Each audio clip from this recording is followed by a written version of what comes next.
Vamos tirar mais algumas lições de Gênesis capítulo 1. Faremos isso hoje a partir do versículo de número 8.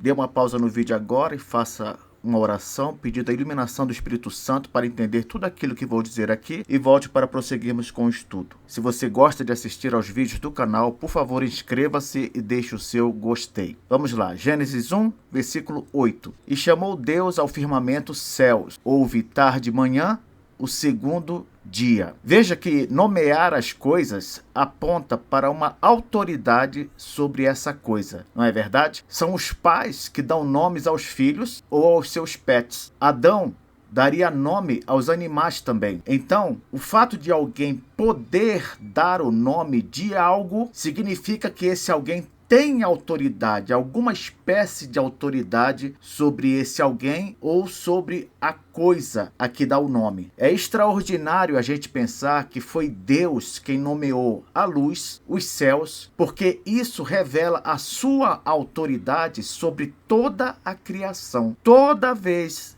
em Gênesis 1 que Deus dá um nome a alguma coisa, ele demonstra com isso que ele tem toda a autoridade para nomear todas as coisas. Ele não fez isso em relação aos animais porque deu ao homem essa autoridade. De fato, só ele poderia fazer isso.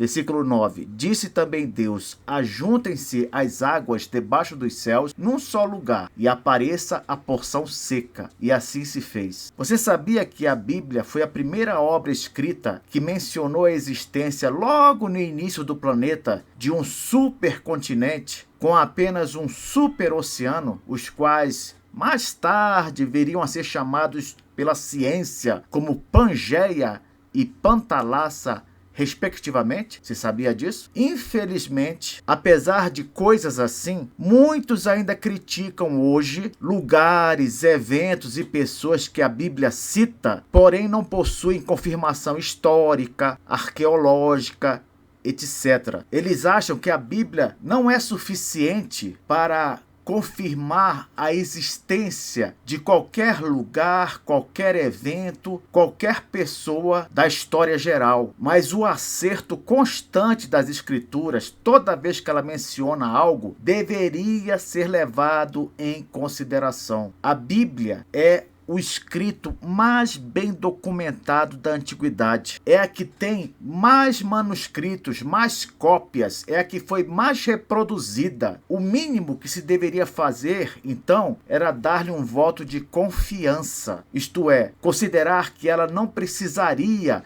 de outros documentos, outros escritos para confirmar as suas afirmações. O problema é que o pecado afetou demais o homem para que isso seja possível. Ele prefere acreditar em qualquer outro documento, qualquer outra obra, do que acreditar na palavra de Deus. Ainda que as escrituras sagradas tenham demonstrado muito mais confiabilidade. Versículo 10. À porção seca chamou Deus terra, e ao ajuntamento das águas, mares. E viu Deus que isso era bom. Novamente, Deus nomeando aquilo que lhe pertence. No caso aqui, a terra e os mares. O tamanho dessas coisas impressionam você? Então pense agora no Deus que trouxe essas coisas à existência. Pense nele e dê glórias a ele por isso. Porque se a terra e o mar são incrivelmente grandes, imagine então aquele que os fez. Não é à toa que o Deus da Bíblia é o único Deus verdadeiro. O único de quem se pode dizer que criou o céu e a terra. Versículo 11. E disse: produza a terra relva, ervas que deem semente e árvores frutíferas que deem fruto, segundo a sua espécie, cuja semente esteja nele, sobre a terra. E assim se fez. Quero fazer uma pergunta para você que está me ouvindo aí. Qual é a chance de processos aleatórios, isto é, processos sem planejamento, darem origem a coisas como árvores frutíferas? Qual é a chance? E mais, cujos frutos já contenham sementes que façam surgir o mesmo tipo de árvore. Como é que algo assim surgiria sem planejamento? Por que eu estou falando isso? Porque a teoria da evolução, ela não é apenas uma ofensa à inteligência humana. Há algo, na verdade, mais profundo por trás. Sabe por quê? Porque a teoria da evolução, ela revela que o raciocínio humano está tomado pelo pecado também, a ponto de o homem justificar coisas irracionais só para não aceitar a verdade de que há um Deus que criou todas as coisas. Vamos ver ainda nesse estudo outras declarações supostamente científicas que não encontram qualquer base lógica. Continuemos aqui, versículo 12.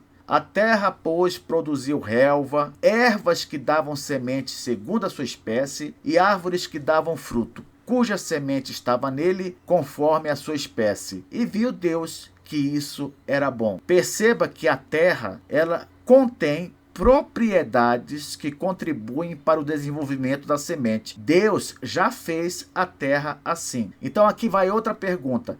Por acaso elas combinaram, a terra e a semente, para que isso acontecesse? Por que apareceria uma semente que só poderia se desenvolver numa terra que acidentalmente viria a surgir? Como é que é isso? Quer dizer que a parte da terra uma semente surgiu, e a parte da semente surgiu uma terra com propriedades para desenvolver essa semente. Qual a chance disso? Veja que a criação, ela clama por um planejamento. Não há como ela ter vindo à existência sem ter sido planejada. Deus planejou tudo e ainda confirmou que a criação dele estava funcionando exatamente como ele planejou, quando ele fica dizendo aqui o tempo todo que viu que era bom. Ele criava e confirmava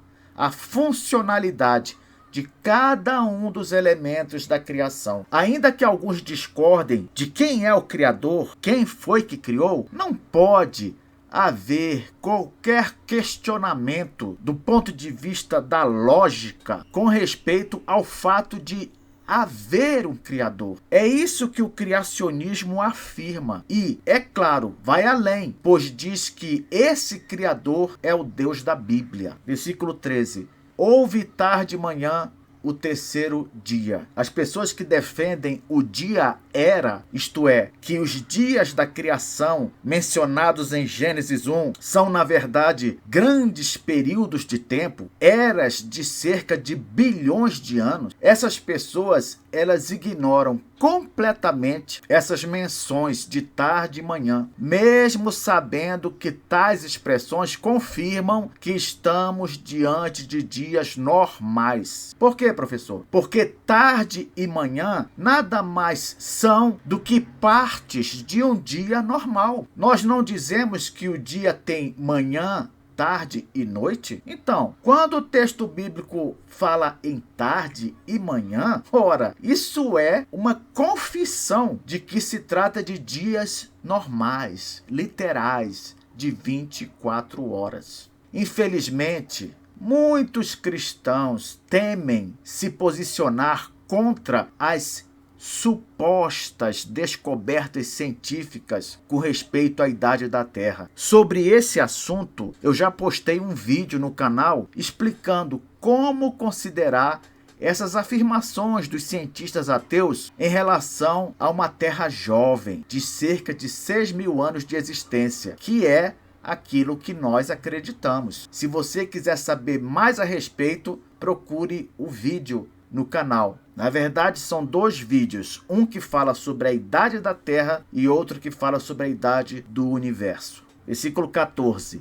Disse também Deus: haja luzeiros no firmamento dos céus, para fazerem separação entre o dia e a noite, e sejam eles para sinais, para estações, para dias e anos.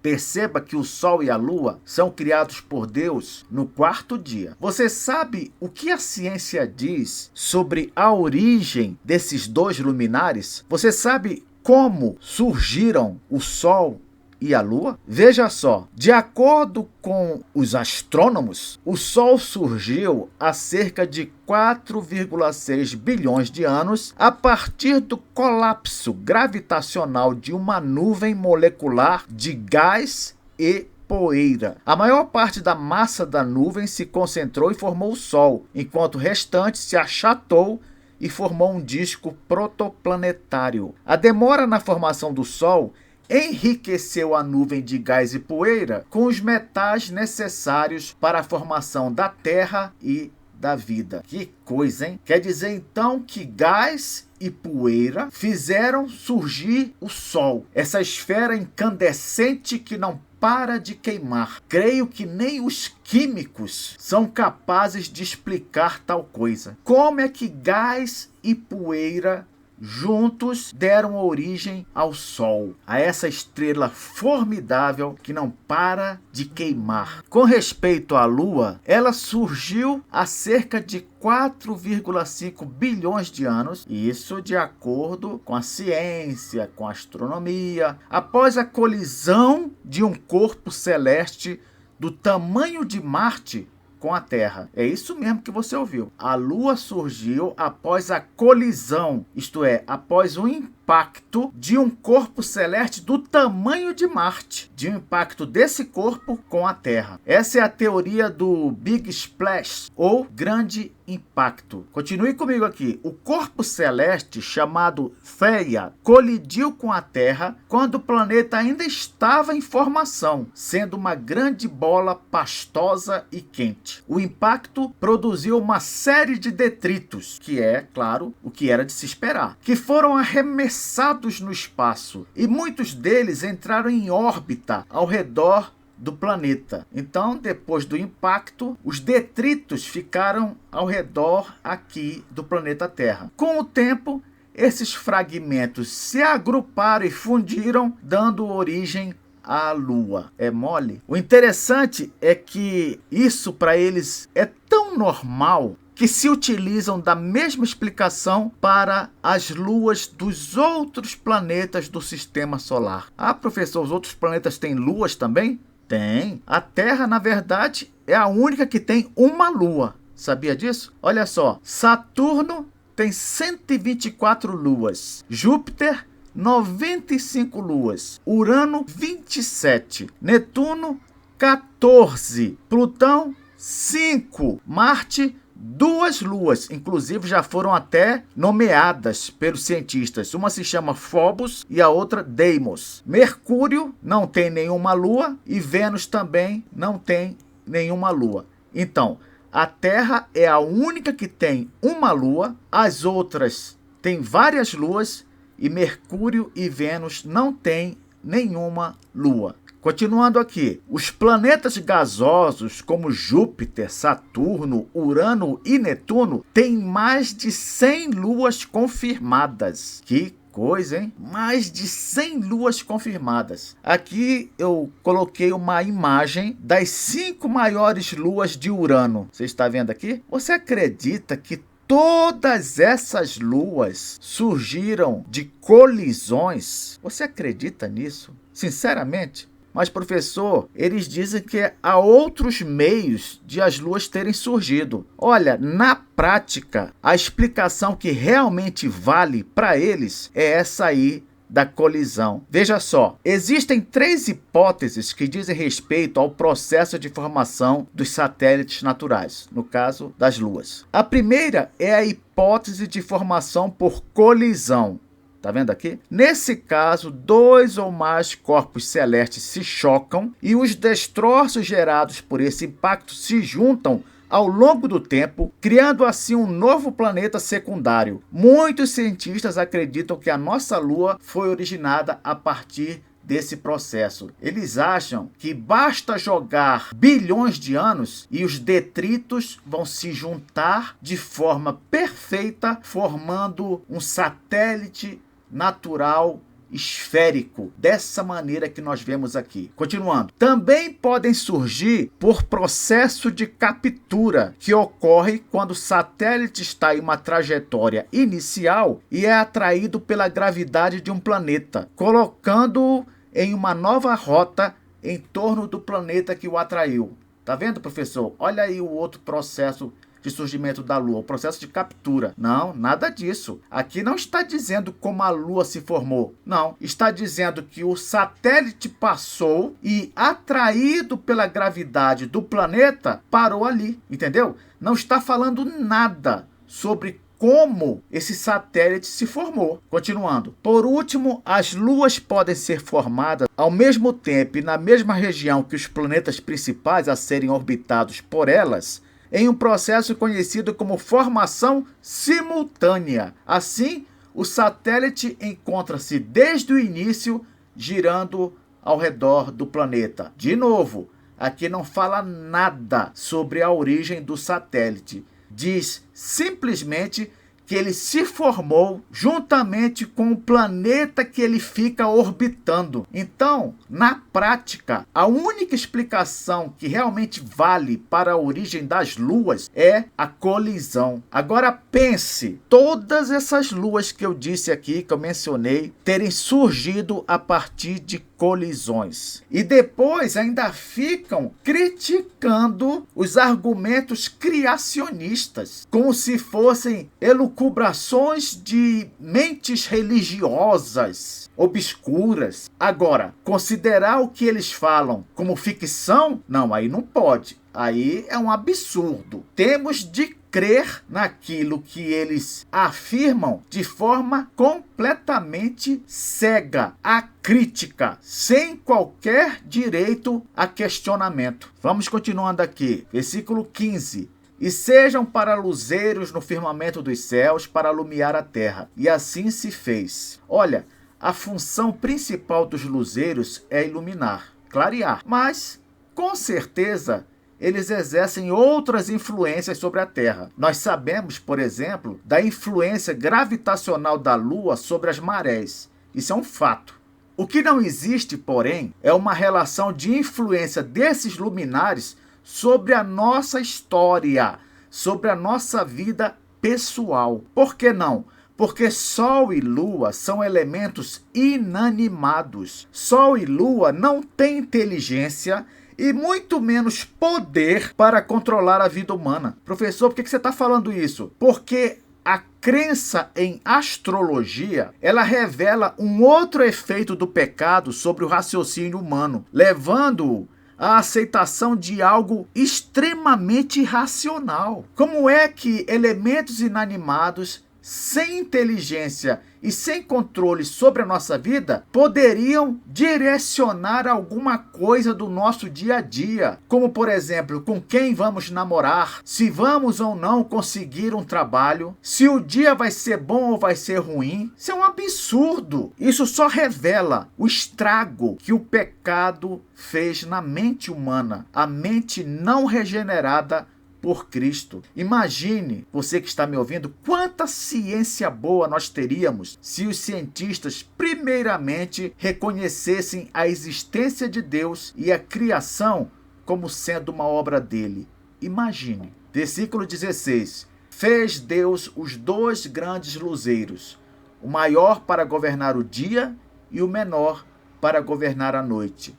E fez também as estrelas. O texto aqui está informando que Deus fez também as estrelas. E talvez esteja dizendo isso porque não tenha ficado claro lá em Gênesis 1, versículo 1, que Deus criou o universo inteiro. Em Gênesis 1, versículo 1, quando diz que Deus criou os céus e a terra, nós temos uma referência à criação do universo. Isso quer dizer que a criação das estrelas, então, está subentendida ali. Não é mencionada, mas está subentendida. Compreende? Aqui no versículo 16, é apenas uma confirmação dessa verdade, que, repito, pode não ter ficado clara lá no versículo 1. Vamos embora, versículo 17.